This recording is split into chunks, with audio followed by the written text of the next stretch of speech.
Hello everybody, Jim here. Um, had a few requests for some more content. So, um, didn't really know what to do, so I'll just record a 200 NL session. And it's about 6 o'clock p.m. on I guess, what is today, Wednesday? So it's not the best time of day to play, but this is about the only time I'm going to get to record one of these videos lately. I do play nights, usually Thursday through Saturday, but not really going to be recording videos at those hours normally. I'm usually pretty tired at that time, and it's hard enough for me to concentrate um, with the little available brain power that I have, and with the tiredness on top, I'm not going to do a video, at least not often. So maybe one of these nights I will, but this will have to do for now. So um, as my kids are acting up in the background and my wife's yelling at them. Hopefully that doesn't come through on the recording, but if it does, give you a little bit of peek into my world. Um,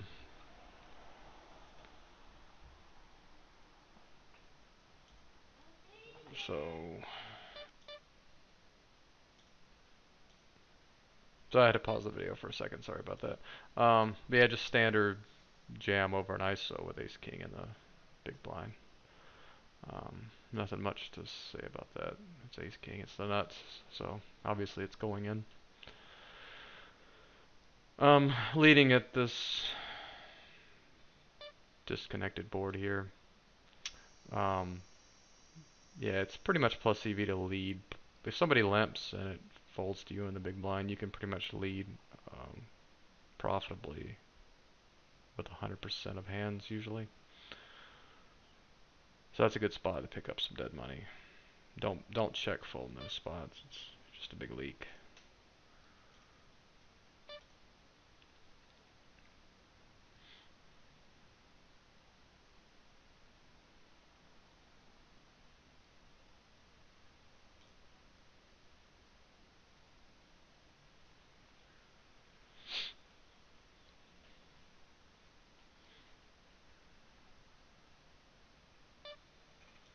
I like to raise at least 2.5x when I'm in early position with my entire range. Builds a pot because my range is typically stronger in those positions. So obviously, with strong hands in your range, you want bigger pots. So um, nothing much to be said. When this guy 3-bets me here, it's usually a sign of strength. I don't really have I don't have much information on him, but I would need a read to commit here. Typically, this is a hand range that's better than jacks. My best case scenario would probably be ace queen suited or something. You don't see players doing this often in a vacuum with 10, so this is actually a pretty trivial fold here, which may seem odd to some of you in 6 max, but it's pretty much yeah, it's gonna have like probably 40% equity maybe against his range. When he checks back here, I typically think he's either got the nuts like aces or he's got like kings or something like that, maybe jacks. Sometimes tens, or he has queens, aces. He might play it this way.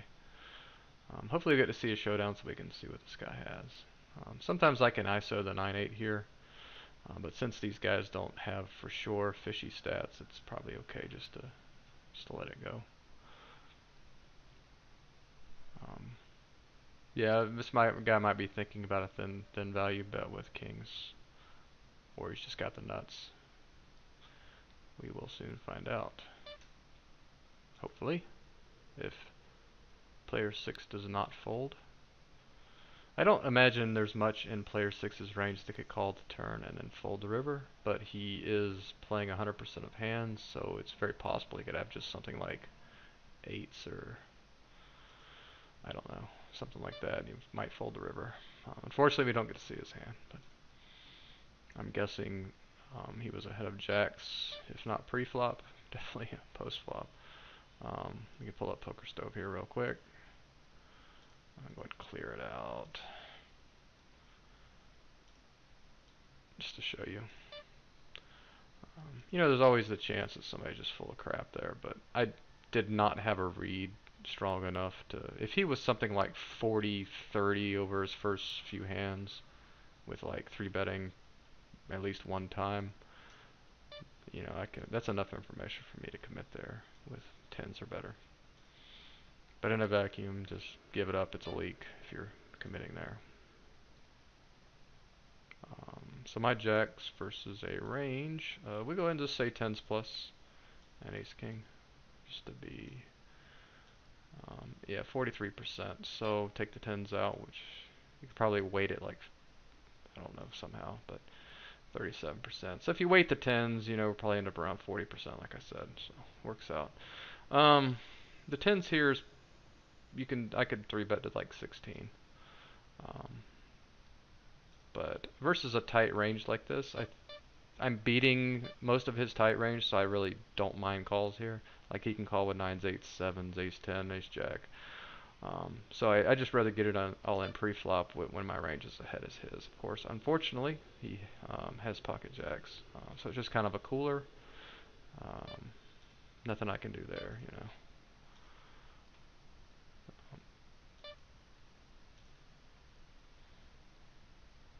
And I actually should have led here.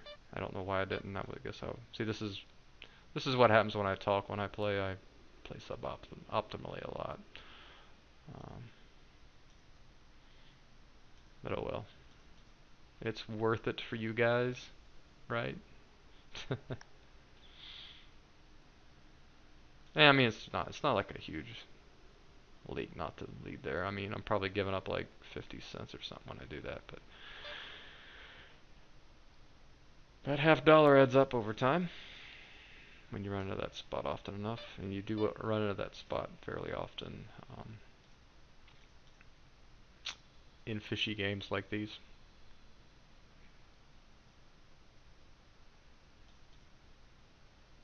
So I'm not having any luck finding another game here. So hopefully one pops up soon.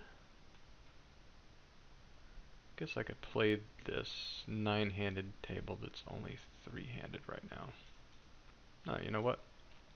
I don't know why I wouldn't just take this table. I don't have to stick to 200 now. We can play 400 if the table's good enough.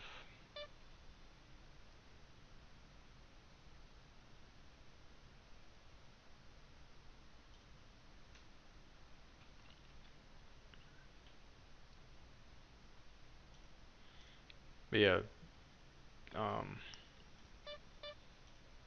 tens versus a tight button range. Let's say he is only opening 25% of hands on the button. I guess his overall range we're doing really well, but if you just look at his calling range, he's going to be calling shoves with 6s, 7s. You could probably weight the 6s, but I'm pretty sure he's calling with 7s like 80% of the time. Something like this. So he's calling with probably this range, 8% of hands. We're beating that range, so we'll take a 53.5% edge versus a calling range any day. And the fact that we have the fold equity included makes that hugely profitable. This guy is 9-9 over 11 hands. Not a lot to be read. I mean, it is blind versus blind, so we're still ahead of his range here. It's just a matter of whether I want to jam or just 3, but I'm just going to get it in. People call pretty wide here, so he might be calling like 60% of his range or something, and we're beating a lot of those ace 8s, ace 7s, things like that. Just simplify things. If it's plus EV to shove, you never want to call unless there's a good reason. Take the easy plus EV play and keep things simple. Unless calling is more plus EV, and that's rarely the case. I'm going to lead with my pair here. This is a bet fold. Typically, the best line on this kind of board is a bet fold, and sometimes a check call on the river. Of course, you've got to be wary of that on this board because there's really not many draws. He's going to have to be making a bluff call on the flop a lot of times. And what I mean by that is you have to just have somebody floating in a limp pot with complete air and then deciding to bluff the river after he calls two straights. So typically you just bet fold, and probably check fold a lot of rivers unless you have some kind of read that he's floating a lot or aggressive.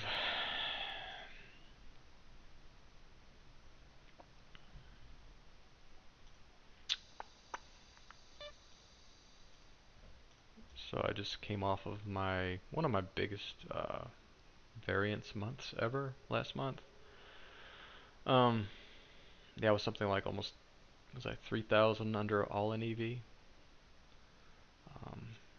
There's my graph. So it's basically a break-even month. But I just got freaking pwned by variance. So sucks, but you know that's poker. I mean, you're gonna have these kind of months. And this is my long-term win rate at all the various stakes. Just started playing 4 and 600 NL recently, and actually I put off playing more 600 right now because I'm on such a high variance. I'm having such high variance. I just feel more comfortable sticking at 1-2 and 2-4. I'm gonna pot this and just stack.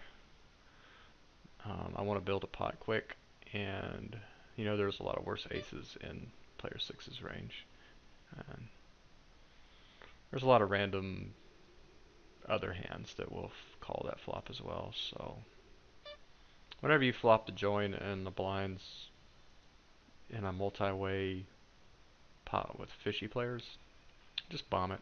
You can even overbet that flop. You're going to get action so often that the optimal play is just to bet big. Yeah, it really, to somebody that knows fundamentals or whatever, knows halfway what they're doing, it seems like big bets, but if it's a fish, he's just thinking, okay, this guy just bet $6. I can call that with my second, third pair. He's not thinking, oh, this guy just bet pot or over pot. So keep that in mind. That just because you think it's a big bet doesn't mean it looks like a big bet on the flop, because we're still talking about a flop bet. On the turn, things get different. On this board over here, against the 83-33, we have very little fold equity, but on the same hand, we typically have the best hand almost always. He's not going to fold an ace high either. So our best bet here is probably to check back. If we don't hit anything, we can probably raise for value on this turn here and possibly get him off some random ace highs. So I like a min raise here. This is a really bad card on this board. So I'm just going to check and give up here. If this was in pretty much a lot of other cards, I could just bet again on the turn. My hand's way too strong to bet down here. I'm just going to check back with my showdown value here, and unfortunately he spiked the 10 on the turn. So I like my play there, because most of the time he's going to brick with his 10 and still bet his 9-10, and then I just take it down and make him spend some more money. Got to bet the turn now, build a pot. There's really not much I can do. I'm going to get action from a lot of hands that would have just folded the flop, hopefully, potentially. I'm definitely not continuing there with the ace-10. I do want to play pots with the 86 guy, but 86 VPIP guy, but not getting the right price to set mine here, and I definitely cannot profitably shove versus this player. So it's a fold. If he was sitting on the cutoff, I think I can jam there. I actually don't mind raising the Jack-10 and the hijack here because I'm going to be playing with this guy, and I'm likely to get action from two other players, and this is a really good multi-way hand. So I want to get into as many pots with these players as I can. And this is just a perennial board to c-bet profitably here. If they have an ace, they call. If they don't have an ace, they fold. And I think they're not going to have an ace often enough that I can bet there. And obviously it's just a give up once he calls, because he's just going to have me beat the majority of the time. That's the frustrating thing about these types of players is they're going to play a lot of pots, and if they happen to go on a heater, hitting hands, it could feel like you're bleeding money left and right. But just keep in mind that they're paying you off always, almost, when you make a hand, and you're still going to have fold equity versus them because they're playing better fold a lot of the time. And on this one, I'm just going to bet about 16 and just pretty much just commit on any flop. This is a hugely profitable spot here. And it's not the best flop in the world, but I mean, I'm already committed, so I just got to put it in. And this guy was slow playing aces, so it's just a cooler. Not much you can do there. And this is typical. I mean, this is how I've been running lately. Not that, past events are, there's no patterns in poker like people like to read into, but it's hard not to think that sometimes. But not that this is a result of what's been happening lately, but I'm just pointing out that that is kind of the thing that's been happening lately. Getting a lot of hands with these type of players, and they just have the nuts on me a lot. And there's nothing you can do about that. But just keep grinding. Eventually, you'll catch up with variance. If not sooner, later, for sure.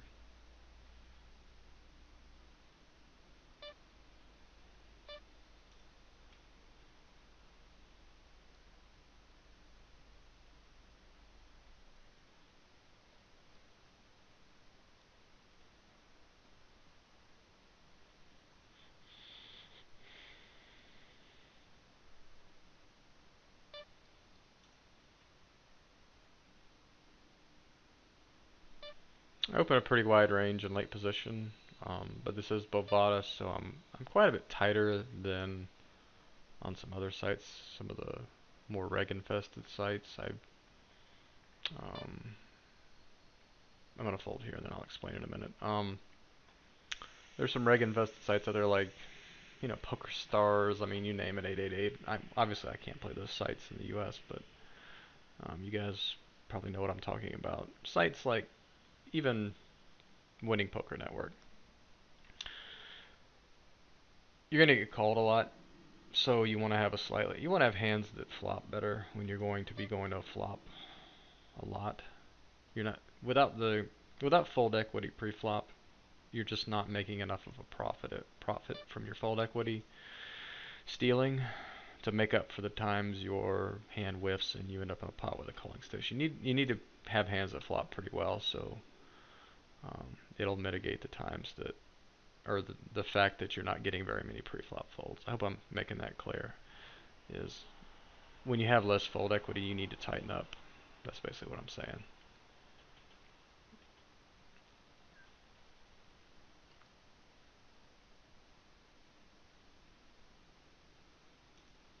So yeah, on a site like Winning Poker Network, if I was playing 4 tables, I'd be running probably 29, 26, something like that. And on Bovada, I run something like 22.19 or 23.20 or something like that. And it's just a necessary evil when you're playing against such loose players. I'm gonna barrel here because he doesn't have to have a king. He can have a draw here. And he might fold a 7 on the turn. It's possible. Not the best river, but I think I can profitably still check call this river. I don't think he's going to bet a 7 often, and so he's either betting a king, a backdoor flush draw, or some other monster hand, or he's just got air, so I think I can just call here. And wow, he backdoored. He had a gut shot on the flop though, so I can understand his call. But yeah, it's a nuts or nothing spot right there. So check calling there is profitable. But once again, I run into the top of somebody's range. I flopped the nuts here, so I'm just going to lead. On table 2, I guess. Guys, I haven't been making very many videos, so actually no videos in the last few months, so forgive me if my etiquette isn't that good for letting you guys know what I'm talking about or where I'm talking about it. Get raised on the flop. There is no reason to ever slow play on this board. I don't want to kill action, but even though he's committed, just put the rest in. Hope he doesn't have 7-10. And he has a set, but that's fine. And the board pairs, and we lose as usual. Yeah, it's kind of a cooler for him and me. Cooler for him in the fact that I flopped straight. Cooler for me that he paired the board.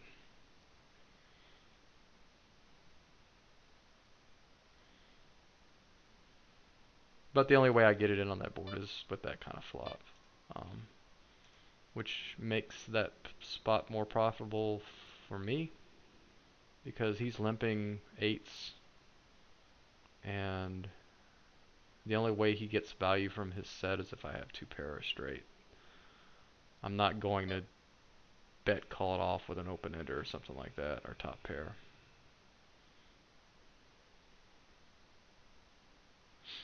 Flopping over a pair on a pretty dry board. It's really hard to get value from worse, but I mean, he will float fairly often here. So I'm just going to bet pretty big and just hope he has something or floats light.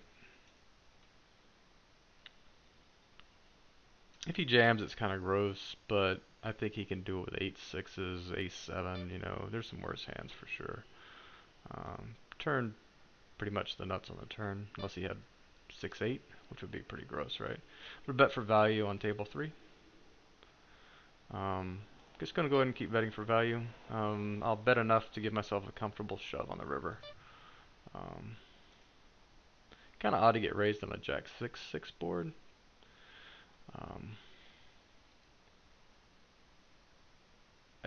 I just think a jack's gonna call fairly often here. I think a 6 is gonna call. It's possible that he has. Wow, he actually has 6-8. That is freaking unreal. God. Just going to call here because I think he's bluffing a lot, and then just call it off on the turn. I think worse aces will do this. I think I'm good here in majority, but I don't see any point in betting. Just check it down, I have the best hand. And, wow. Holy crap, I had him drawn to 3 outs on the turn, and he got there. That's unbelievable. It's actually good that you guys are seeing this, because this is how I've been running lately. This is how you have a break-even month. Unbelievable. Okay, so ace-10 suited.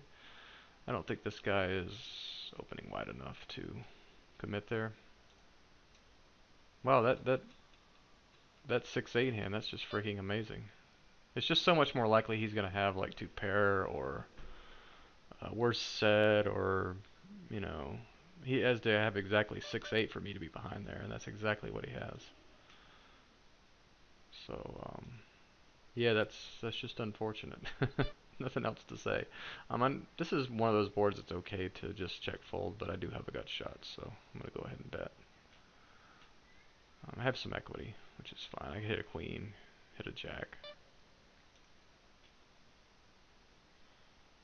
And I think I posted on the forum, the automatic poker forum, that this is how my sessions have been going. I'll drop like $200 to $300 in the first half hour of my session, and then it seems like I spend the rest of the session creeping back up, back up, back up, and just when I think I'm running good, boom, another streak like that happens. And I don't remember the last time I had one of those sessions where you just seem to run good the entire session. I don't think I had one last month. There's no way I can continue here, unfortunately. It's very possible he's overvaluing something, but just highly unlikely versus this type of player. I mean, he has shown a tendency. I mean, he did flat aces pre-flop. But there's no guarantee that he's going to be flatting kings, queens, jacks. So that may be the only hand in his range that he's flatting there. So I'm just not going to get frisky with the old king jack there.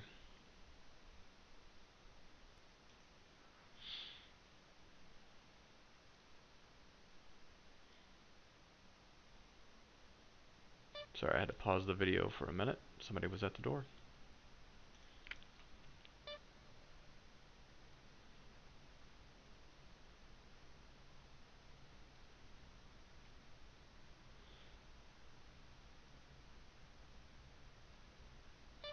A couple tight players behind me. I think I can widen my range, opening range here. This guy has 13-0 in the big blind. Once I flop top pair on this really wet board, I can't stack versus this high player, so I think I can go for a showdown here. So I'm just going to check back and just go for showdown. I think I need to bet the turn just because he's not likely to have a straight. He's going to bet those hands. And I think they're, I don't know, he might call with king queen or something. I just think I really need to protect my hand there. I'm just going to bet like 8 here, 10 here, and shove any flop.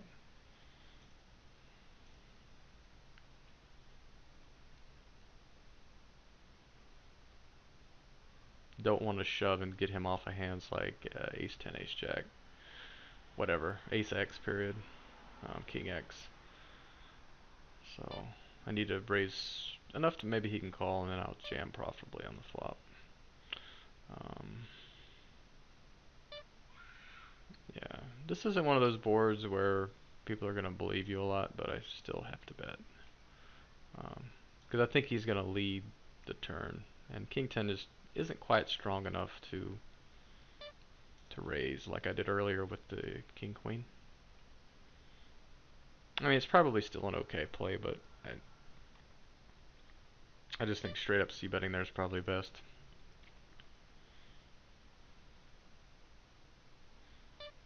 I mean, if he raises there, he's probably full of it a lot, but there's really not much I can do. So it might actually be a coin flip between either one of those strategies, but since either one's EV, I'll just go for the one that keeps the pot the smallest, I guess.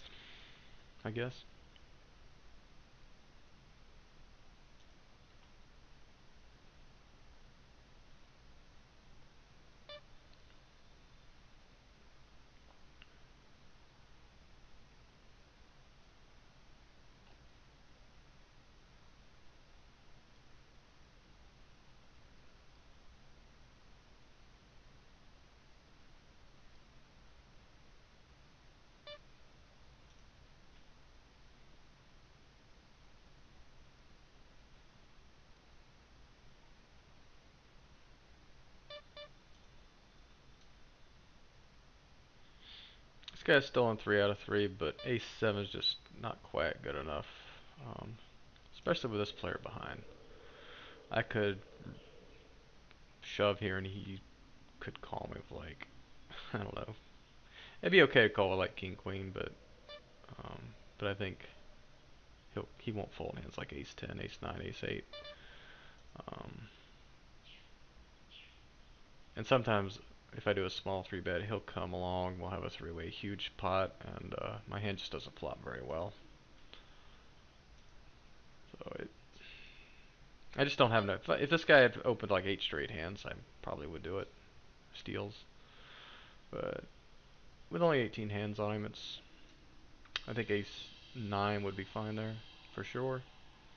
Ace 8 suited maybe. Ace 7 is just a little weak.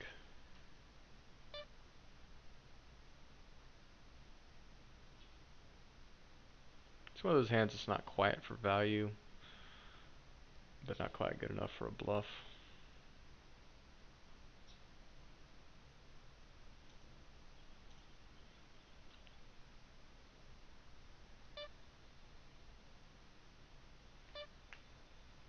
And it's high variance. Even if it's like a 20 cents profitable, it's just not worth the variance.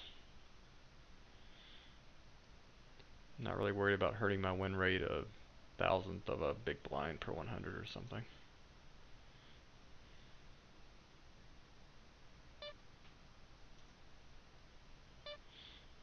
Just a bet fold here, unless somebody does something like min raise. 3 high flush draw. Not really going to go crazy with that, but I am going to barrel off.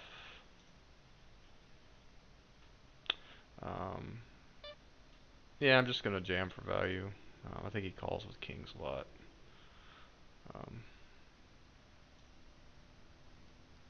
He potentially could have backdoored trips there as well. Eight's a bad card. If the board had paired or something, or had been like a other blank that doesn't connect to this board, I would barrel here for basically protection because I still have the best hand a lot.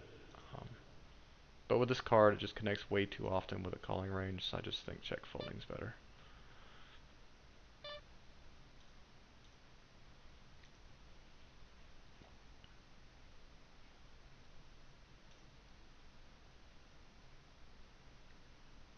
Been running about 30 minutes. I'm only going to go over another 5 minutes or something.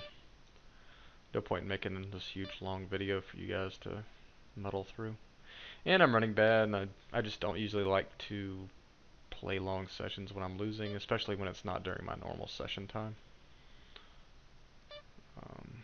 This board's really dry, so I think I can profitably lead even though it's multi-way. Usually to regulars it looks pretty strong when a blinds player leads at a board like this. I mean, somebody will fold even a 5, maybe even some pairs here.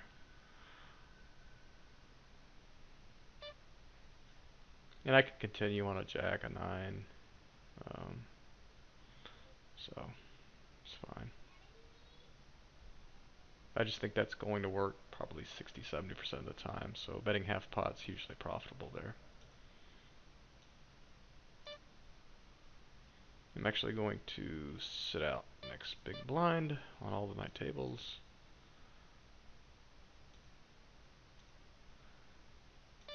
Wrap this up. Time flies when you're having fun.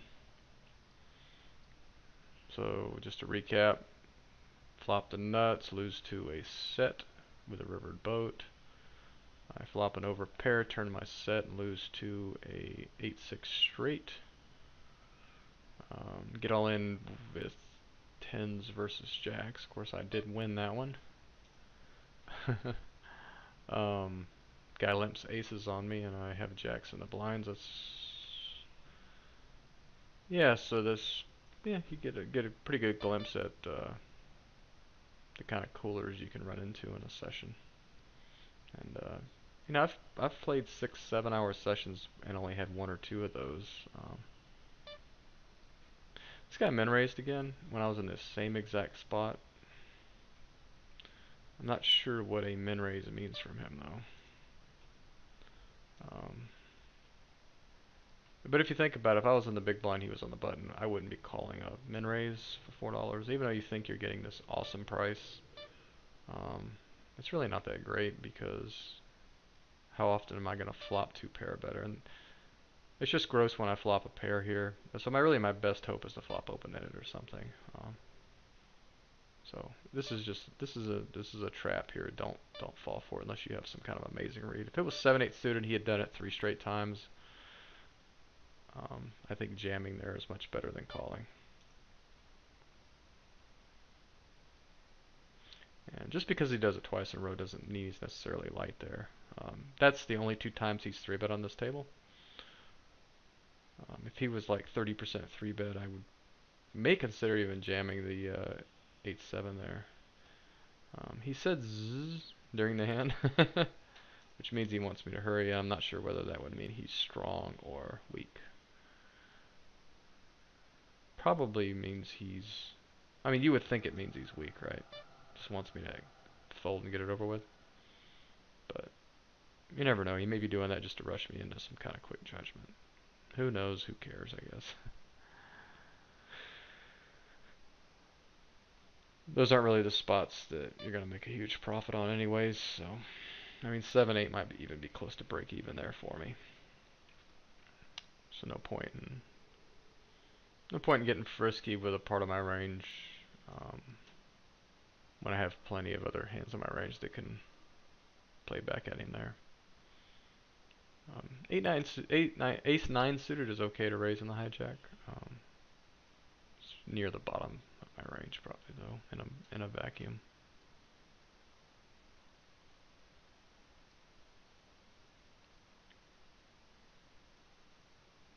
So it looks like the games are actually halfway decent right now. There's 1, 2, 3, 4, 5 fish on 4 tables, so can't complain about that, right? And being in a 4-way pot on this board, this is just a check fold. Nothing much you can do there. So I'm going to go ahead and wrap this up. Thank you everybody for watching. Sorry I haven't done videos in a while. Maybe I'll try and throw one in every once in a while here. If anybody has any ideas for video content, go ahead and put a comment below. And if you have any questions about any of the plays in this video, feel free. And I'll try to answer them to the best of my ability. If you want to learn to play with a similar style to me, I did write a book on the subject. It's called Automatic Poker. You can find it on my website, automaticpoker.com, or it's available on Amazon as well. So feel free to look it up, and it'll tell you everything you need to know. So everybody, thanks for watching again. Have a nice evening, and we will talk to you soon.